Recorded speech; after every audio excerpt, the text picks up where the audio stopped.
Let us to start in our today's class. Everybody of you know that we are reading chapter 7 of our textbook, which has been started from page number 98. At the beginning of this chapter, I have told, or I have already discussed, about the economy and society during the Mahajanapadas, especially Mauryan Empire, that we have told you in our last class. And one thing I will tell you, the urbanization system.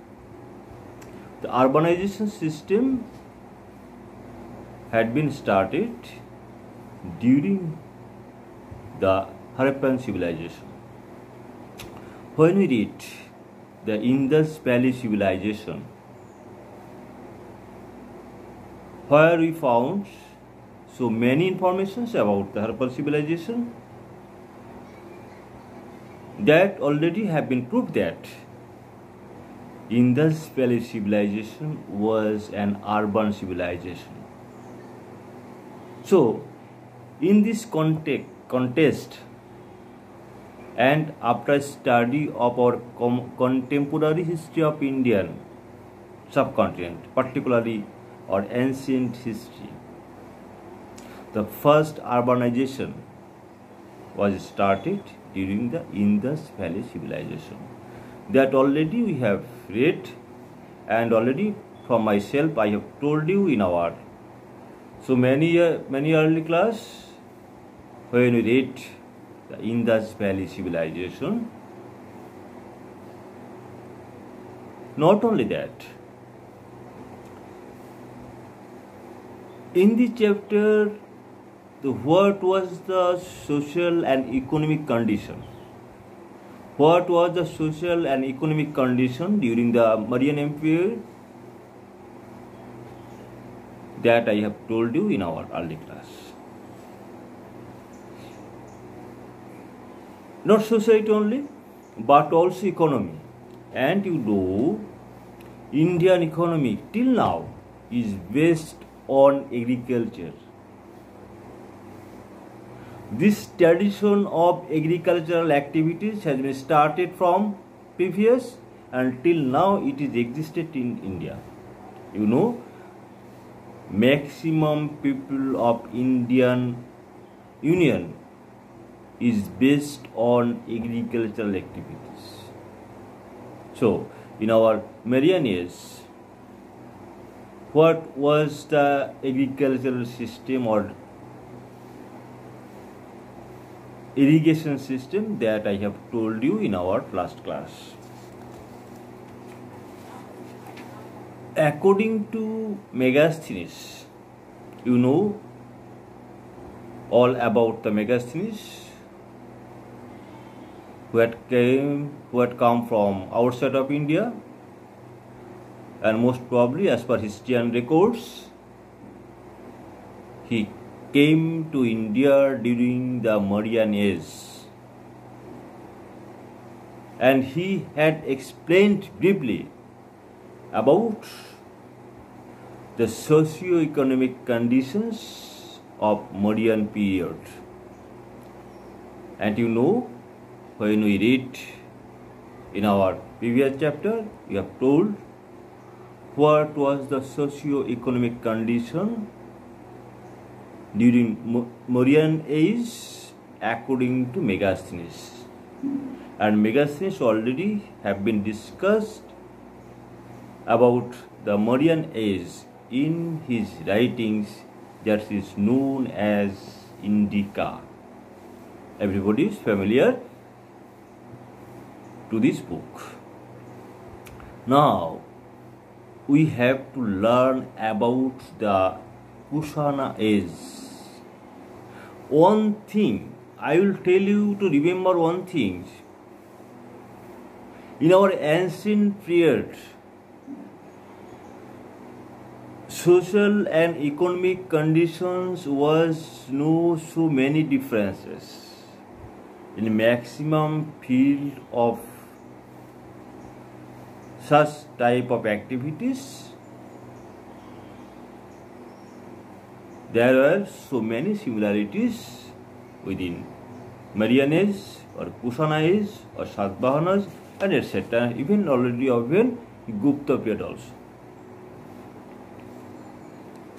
So agricultural and social condition were near about same, but some special characteristics also prevail there. That is to be known as per the reign of such type of emperor, and we have to remind it what was the difference, what was the extra characteristics in our Mauryan age if we compare with Kushana age, if we compare with Gupta period or Shunga or Satavahana. Okay. So this is the part of our lesson. Actually, in Kushana age, irrigation system of India, the good irrigation system is necessary to improvement of agriculture. What was the reason? Why we have to give more emphasis? Sorry. Why we have to give so importance for our irrigational activities? Because for the development of our agriculture, we have to give the more importance to the irrigational system. And it is for the development of irrigation, it is one of the most important factor for cultivation and to do agricultural activities. Other type of, and in this period, various initiatives were taken to supply river water to lands under cultivation through irrigation. So you see here what was the necessary for development of irrigation for the benefit of agricultural activities. The projects of irrigation are known as Setu. This Setu was of two kinds. One was located in source of natural water, and the other types of Setu were also built in bringing water from the areas through artificial means. Cultivators also had to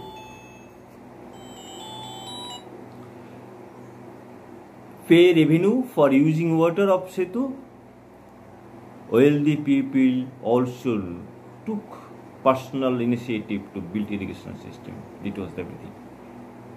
So necessity of irrigational development they felt, and it was the most important factor for agricultural activities. Okay. Well, this is the continuation of previous video. That I was discussing about the agricultural activities related to irrigation that already I have discussed in my previous video. And I will tell all of you some important steps are taken during our ancient India for the development of agriculture. In your textbook, page number 103, you will find here name of a lake which is known as Sudarshan Lakes. It is an important example of royal initiative in irrigation in ancient India. This lake was in use from Mauryan times to Gupta periods, and it was constructed in the Kathiawar region during the Chandragupta Maurya. And this was a huge irrigation project based on river. During the reign of Ashoka, some irrigation canals were also added to this project. Shaka ruler Rudradamana had renovated this lake in 150 AD. The dam was made even bigger and stronger. Rudradamana had left a detailed description of his work in an inscription of Junagadh. The lake needed to renovate again the first year of reign of Gupta Emperor Skandhagupta. The Sudarshan Lakes was in continuous use between 4th century BC to 5th century AD. And this incident will prove that necessity of irrigation system they failed for the development of our agricultural activity or agricultural production source. One thing you will remember, in our Indian economy is based on agriculture, not only in our previous years or ancient period, but at present, till now, till today, our Indian economy is based on agriculture. Main source of Indian economy is based on agriculture, and agriculture is the only sources. And other sources are also available, but main sources is agriculture. Anyway, after that, I will tell you the development of new cities. Development of new cities. Just like in 6th century BC, urbanization was noticed mainly in northern India or North India. On the other hand, in this age, there was urbanization almost in the entire Indian subcontinents. Archaeologists have tried to prove that there are so many cities that had been developed in our ancient time. And you see, in the Kushana age, especially in Kushana age, a world city of Mathura in Gupta period, Ganga Jamuna was also known. The use of burnt bricks and mud bricks can be found in that city. During our Indus Valley civilization, we have come to know about the bricks, okay, for the development or urbanization of that period. At that time, Mathura was a very significant and political and commercial center also. Art and sculpture of Mathura are famous. You know, still now, the art and sculpture of Mathura is famous all over the India. Not only all over India, but also all over the world.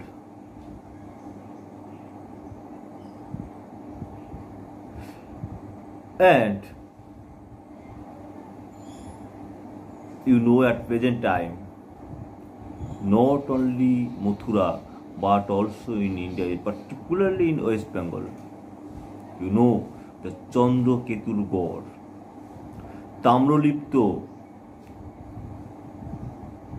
and in our Odisha, Shishupalghar. There are so many new cities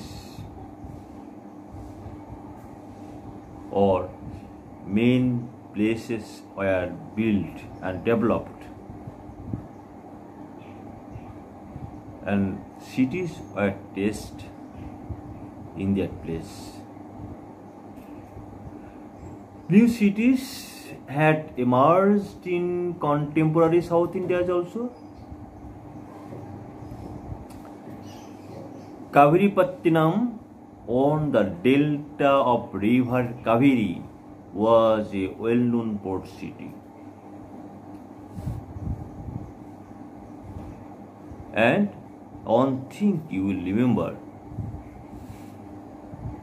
during the ancient period of our life, or during the ancient period of our Indian history,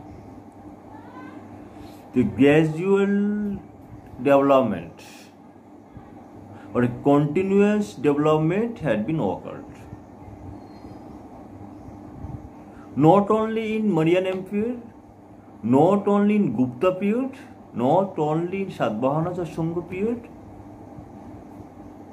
but from the beginning, the development of our new cities were being started from here. Though previously our Indian life was rural life, and development of our urban life also started here. And in our ancient period, that particularly in Indus Valley civilization, this urbanization was first taken at that period. Okay, that is all for our today's lesson.